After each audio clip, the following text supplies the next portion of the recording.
Hello everyone, today we will be discussing large tires on an old Land Rover or an old 4x4 in general. The effects of large tires are pretty much the same regardless of the car you have, but I have had these 33-inch 285 by 75 on a 16-inch rim mud terrains on this car for more than a year now, so I have plenty of experience with them, both on-road and off-road. So I would like to guide you through the effects they had on this 300 TDI Discovery. There are some pros and many cons. Large tires are for a certain use and for certain people. I think they aren't for everyone. So let's get straight to it. So the tires themselves, these are Cooper Discoverer STT Pro. These are proper mud terrains in a 285 by 75 R16 size. These are very old mud terrains. They are old school. They have been out for I don't even know how long, many years now. They are proven. It is a great tire. It is noisy, but it is a very good tire. Now, what effects have these things had on this old 300 TDI Discovery? Well, I think I'll start from the negatives first. Taking off from a standstill is now much harder with these tires, so it is much easier to stall the car when setting off in first gear, especially with the AC on. If you have the AC on, it is very difficult to set off from a standstill, especially on a hill. The reason behind this is because these tires are taller and the gearing of the car is off. The gearing is now faster, so at 2000 RPMs, for example, in first gear with the stock tires you might have been doing 10 kilometers an hour. Now you might be doing 12 or 13. These are not exact numbers, I'm just giving you an example here. So setting off is far more difficult. Driving up hills, the car has definitely lost power. It is more sluggish than it used to be because it is turning these big and heavy wheels, and because once again the gearing is off. Of course, there are ways to bring the gearing back to what it used to be, and I am going to be covering those later in the video. So setting off, driving up hills has gotten more difficult. Driving on the motorway has also gotten more difficult. This thing revs lower, so at 100 kilometers I am now doing 2,500 RPMs, where I used to be doing 3,000 RPMs. So the RPMs are lower, but because the RPMs are lower, the engine struggles to drive this thing up the hills. You should also keep in mind that large tires will also affect ride quality because they are heavier. You have more unsprung weight and the vehicle doesn't ride as nicely as it does with smaller tires. I haven't noticed much of a difference here because the car is lifted anyway, and these are pretty good shocks and coils. They are stiff, so they can definitely take these heavier tires. So in general, driving on road, the car is slower, it struggles more, and of course it uses more fuel to do so because it is struggling more than it used to, which makes the whole on-road driving experience feel a bit more like a tractor. Now, moving on to the mechanical bits. Bigger and heavier tires will wear out mechanical parts quicker, and this is true for absolutely everything, from your ball joints to your axles to your wheel bearings, and even to the transmission and transfer box, and even the engine. The engine struggles more. The transfer box and transmission have to turn bigger, larger tires, so they get hotter. The wheel bearings have to deal with more weight. The ball joints get larger hits because there is more weight moving on those front end steering parts. So as you can imagine, when this tire hits a rock, all the forces go straight into this bar, and the ball joints are what take the majority of the force. Now, the good thing is that Land Rovers are built like tractors, so they have a transfer box, a gear-driven transfer box. They have solid axles, they have ball joints that through their design don't take much of the forces anyway. So the effects larger tires have on a Land Rover isn't as pronounced as they will have on perhaps a newer car with a chain-driven transfer box, with independent front suspension or with generally weaker and not as heavy duty components. Of course, Land Rover axles aren't the toughest axles out there, by no means, but they are fine for 33-inch tires. I have broken a rear diff, but I was on a very difficult situation in very deep snow with rocks, and I dumped the clutch and broke the diff. As you may know from the channel, I use this car off-road a lot, and this kind of stuff happens in all vehicles. And if you want to mitigate the chances of breaking diffs and axles, you can do some modifications, which I will be mentioning further on the video. So yeah, with larger tires, expect your Land Rover to wear out quicker.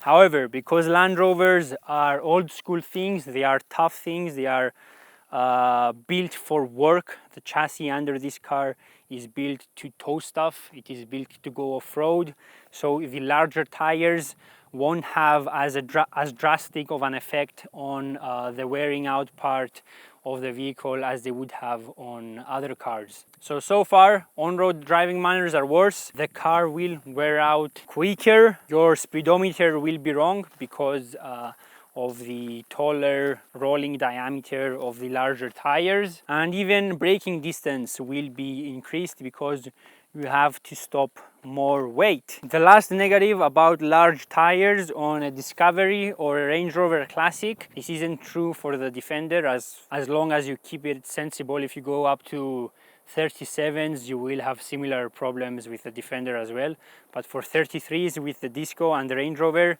you do have clearance issues, so you will need to do trimming on the arches. And as you can see, I still have clearance issues in here at full flex and back here. This can be fixed with more offset on the wheels, which will push the wheels further out, but then I will need wheel arch covers or fender flares to keep the wheels inside the car and to keep the car legal. So yeah, you will definitely have some clearance issues with the larger tires, and you will have to do a lot of work that isn't really reversible on a Discovery or a Range Rover Classic. With the Defender, you can typically get 33 and definitely 35-inch tires to clear, especially if you have some fender flares. So you won't have to do any cutting, you just lift the car and install the tires. Now, these are pretty much the biggest downsides to having large tires. Now, what are the benefits? First and foremost, in my opinion, I think they look great. On an old Land Rover, big tires look much more purposeful, especially on the Discovery, because the cabin of the Discovery is pretty tall. When you have smaller tires, in my opinion, the proportions of the car aren't correct. As soon as you put a tall tire, the whole thing comes together really nicely and it looks great because of the short wheelbase as well. I do believe, in my opinion, that it does look good. Looks are subjective, so you might hate big tires on Land Rovers, but I do like them. So looks, definitely a plus for me as far as tires. These are off-road vehicles, and chunky large tires make their character pop out nicer. Now, of course, as you can imagine, larger tires are also better for off-roading. Because of the taller diameter, you can roll over bigger obstacles more easily. Also, the increased width provides more grip, and the taller sidewall helps decrease the chance of punctures, and it also protects the wheels from getting scratched. Of course, if you are pushing it off-road, you do have a larger chance of breaking axles because of the increased stress we have mentioned earlier. So off-road, definitely a benefit. But other than the off-road abilities and the looks, I think these are where the benefits of larger tires stop. Larger tires put more stress. I've said this many times in this video, but they put more stress. So they are definitely suited to people who want to do very tough off-road trails. If you are planning on doing dirt roads and simple off-road adventures, smaller tires are definitely the way to go. These old Land Rovers are very capable, especially if you put some good suspension and some lockers under them. they will go anywhere. Big tires are necessary only if you want to head towards the more difficult stuff. Now there is a way to make these tires work far more reliably and more comfortably on an old 300 TDI or any old Land Rover, and that way is by installing reduction gears. Reduction gears go in the diffs or in the transfer box, and what they do, they give the car a lighter, let's say, gear that will help it spin the big tires much more easily. As soon as you install reduction gears, you will be able to set off from a standstill like normal again. Hills will become much easier and motorway drives will be much closer to normal again. With those reduction gears, you can add heavy duty axle shafts, which will strengthen the internals of the axles and will drastically reduce the chances of breaking something off-road. So if you install reduction gears and heavy-duty diff internals, your old Land Rover will perform much nicer on-road. The compromises, the negatives of the large tires will be drastically minimized, and the car will be even more capable off-road. A Land Rover with big tires and reduction gears paired to lockers is pretty much unstoppable off-road. It is one of the most capable off-roaders you can have if you built it this way.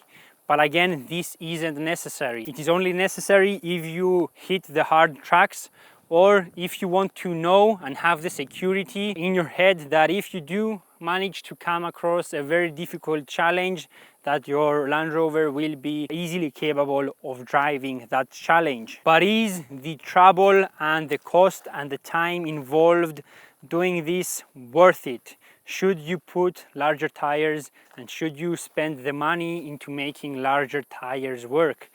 This depends on you, on your budget and your usage. If your Land Rover is mainly going to be used on-road with the occasional off-road trip on some dirt roads or difficult trails but nothing too extreme, then a smaller tire paired to a couple of lockers and good suspension will be more than enough. If you want to go a step further, then larger tires with reduction gears and lockers will make these things extremely capable. Now, worth noting is that later Land Rovers, the TD5s or the Ford Puma ones, will be able to spin the larger tires more easily because they have more power and because they have a computer system in the engine. So when you let off the clutch, the engine management system makes it much more harder to stall the vehicle. So setting off from a standstill is easier, and getting up hills, especially if you tune them, is also much easier. So the effects of larger tires aren't as pronounced on the newer engines. However, on the 200 and 300 TDI, as I said, you can eliminate those issues by bringing the gearing back to normal. I haven't done this yet. I have been driving this car around with a stock drivetrain on these larger tires for more than a year now. I will definitely do this at some point, but as I said, there is a cost involved with this thing.